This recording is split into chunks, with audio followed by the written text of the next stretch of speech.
President of the United States. This next one is absolutely brutal. This is John Lanny. He is the owner and co-founder of a restaurant group. It's a long one, so hang in there. Across the country, Mr. President. He is a Republican. John. Hi there, Mr. President. Hi. Thank you for taking my question tonight. We employ hundreds of hardworking team members throughout the state of Ohio and across the country, and we're looking to hire more every day as we try to restart our restaurant business. The entire industry, amongst other industries, continue to struggle to find employees. How do you and the Biden administration plan to incentivize those that haven't returned to work yet? Hiring is our top priority right now. Well, two things. One, if you notice, we kept you open. Okay. Number one, he didn't keep anybody open. That was from the PPP that happened last year 2 different times under Trump. Biden had nothing to do with it. And plus, that doesn't help the guy's question. He's asking about how does he get employees. It's his number one priority. Go. We spent billions of dollars to make sure restaurants could stay open. And a lot of people who work as waiters and waitresses decided that they don't want to do that anymore because there's other opportunities at higher wages, because there's a lot of openings now in jobs. And people are beginning to move. There's some evidence that maintaining the ability... Look at the face this guy's making. He's asking how is he going to get a job, and Biden's telling him, hey, look, you know, people want to do other jobs. Basically you're toast, buddy. To continue to not have to pay your rent so you don't get thrown out, and being able to provide for unemployment insurance has kept people from going back to work. There's not much distinction between not going back to work in a restaurant and not going back to work at a factory. So people are looking to change opportunities, change what they're doing. My deceased wife's father-in-law was a restaurateur up in Syracuse, geez. New York. And by the way, he tried to convince, he had a restaurant that was in a town called Auburn, about 20,000 people, which was a flagship 24-hour a day restaurant that, and he offered it to me, which I would have been making 5 times what I would in law school, to try to keep me in Syracuse. But I spent too many times at home in his home, hearing a phone call. The cook didn't come in. He's in fight with his wife. What's going on? So exactly. God love you doing what you do. But all kidding aside, I think it really is a matter of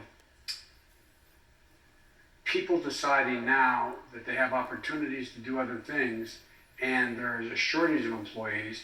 People are looking to make more money and to bargain.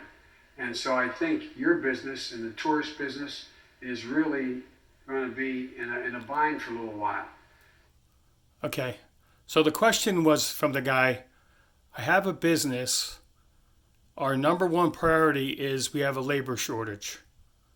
And this is the answer that the President of the United States gives him to hold out hope. One of the things, we're ending all those things that are things keeping people back from going back to work, etc. It'll be interesting to see what happens. But my gut tells me that part of it relates to, you can make a good salary as a waiter or waitress. One of my sister-in-laws of 5 sisters makes a very good salary. She works in Atlantic City. That's where she's from. But there's a lot of people who are looking to change their occupation, I think, but I could be wrong. Wow. Well, let me ask you, because John is looking to hire people. He's got 39 restaurants across the country. Yeah. Right? Yeah, bingo. Yeah, let me ask you something. The guy asked about how is he going to hire people. Is there anything you can do to help him out? I mean, he's got to get people in. Well, John, first of all, the thing we did to help John and the Johns out is provide billions of dollars to make sure they could stay open. He keeps saying that like every restaurant in the country got money to stay open. And point of fact, they didn't. It'd be a very small percentage that actually did. But he's such a donut, he just keeps saying it.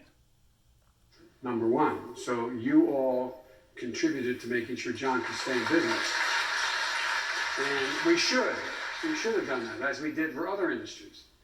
But secondly, John, my guess is that people being $7, $8 Look at his an face. hour Look at plus John's tips, face. That's, I think, John, you're going to be finding $15 an hour or more now. But you may pay that already. You may pay that already. Well, let me ask you, because everywhere I go, there isn't a pretty much a shop in my town, a restaurant or whatever, where there isn't a for hire sign. We trying to check into the hotel. They couldn't get the rooms cleaned fast enough because they can't find staff. You mentioned something. You said we're going to end the things that may be keeping people back. Even Don Lemon gets it. That's almost impossible, but yes, even Don Lemon gets it. You think that's the unemployment benefits? Well, that was expanded? argued it was. I don't think it did much, but the point is, it's argued that because the extended unemployment benefits kept people, they'd rather stay home and not work than go to work. You don't think it did that? I see no evidence it had any serious impact on it, but you can argue it. Let's assume it did. It's coming to an end.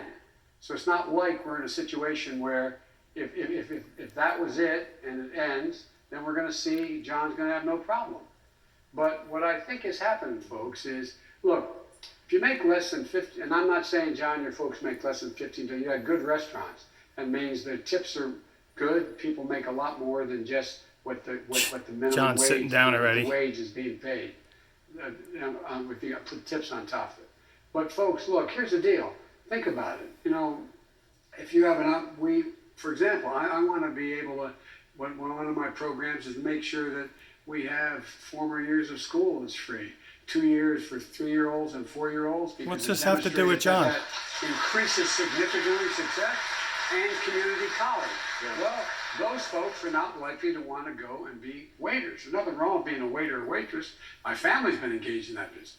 But the folks is, and lastly, if you make less than $15 an hour, working 40 hours a week, you're living below the poverty level. You're living below the... So he just got done talking about how he's going to give people unemployment and college and childcare and other things, so when they grow up that they're going to have a better opportunity, you know, in 15 or 18 years from now. John needs people today. And this is the answer that the President of the United States gave to John about how he's going to be able to hire people. It's hard to imagine that you could read it any other way than that. And if you do, I'd love to hear your comments.